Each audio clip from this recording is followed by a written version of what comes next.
बहरहाल नुफैल ने अबरा को बताया कि इस शहर के सबसे बड़े सरदार हैं अब्दुल मुत्तलिब। लोगों में उनका बड़ा असर और रसूख है। लोगों में घोड़े तकसीम करते हैं, उन्हें तोहफे देते हैं, उन्हें खाना खिलाते हैं, तो वो आपसे मिलना चाहते हैं। अबरा ने उन्हें बुलवा लिया और पूछा कि क्या हुआ अब्दुल मुत्तलिब, आप मुझसे क्यों मिलना चाहते थे? तो अब्दुल मुत्तलिब ने कहा कि मैं सिर्फ इतना चाहता हूँ कि आप मुझे मेरे ऊँट वापस कर दें। इस बात पर अबरा थोड़ा हैरान हुआ और तंज के से अंदाज में पूछा कि अब्दुल मुत्तलिब, मुझे तो बताया गया था कि आप यहाँ के सरदार हैं, बहुत बुजुर्गी वाले हैं, और मुझे लगा था कि शायद आप मुझसे निगोशिएट करने के लिए आए हैं, लेकिन मेरे ख्याल से मुझे गलत बताया गया था। आपको तो अपने ऊँटों से ज़्यादा और किसी चीज़ की फिक्र ही नहीं है।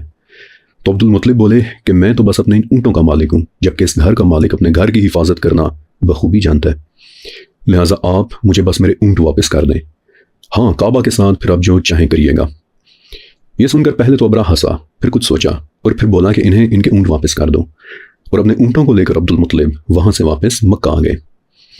ऐसा नहीं है कि अब्दुल मुत्तलिब ने ऊँटों के लालच में ऐसा किया था, नहीं, बल्कि वापस आकर उन्होंने तो उन तमाम ऊँटों के पैरों पर निशान लगवा दिए थे और उन्हें कुर्बानी के लिए वक्फ कर दिया था।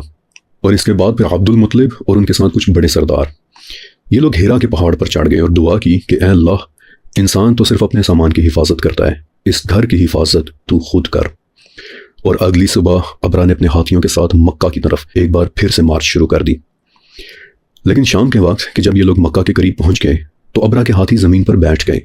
मुहावतों यानी हाथियों के कंट्रोलर्स, उनके हैंडलर्स ने हाथियों को नेज़े चुभोए, उन्हें मारा, उन्हें शराब तक पिलाई, लेकिन वो हाथी अपनी जगह से उठ ही नहीं रहे थे। अगरचे शाम का वक्त हो चुका था, लेकिन आसमान पर अभी भी हल्की हल्की रोशनी बाकी थी और उन लोगों ने देखा कि समुंदर की तरफ से आसमान अचानक काला होना शुरू हो गया। और उसे देखकर ये लोग थोड़ा सा परेशान हो गए, लेकिन स्टिल हाथियों को उठाने की कोशिशें जारी रखी। लेकिन आसमान की कालक थी कि बढ़ती चली जा रही थी और चंद ही मिनटों के अंदर पता चल गया कि यह कालक किस चीज़ की थी। लाखों की तादाद में छोटे छोटे परिंदे तेजी से उड़ते हुए चले आ रहे थे कि जिनमें से हर एक के पास 3-3 पत्थर थे, 2 पत्थर पंजों में और 1 पत्थर चोंच में। और ये पत्थर एक तो रेड कलर के थे और दूसरे साइज में चने के बराबर थे, और जिस किसी को भी ये पत्थर लगते उसके जिस्म से आर पार हो जाते थे।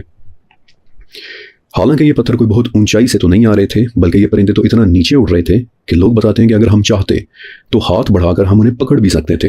लेकिन इस अचानक बौखला देने वाले हमले से परेशान होकर लोगों में भगदड़ मच गई और वो लोग परिंदों से बचने के लिए एक दूसरे को कुचलते हुए इधर उधर भागने लग गए। लेकिन जिस किसी को भी वो पत्थर लगते वहीं पर उसके जिस्म के टुकड़े हो जाते।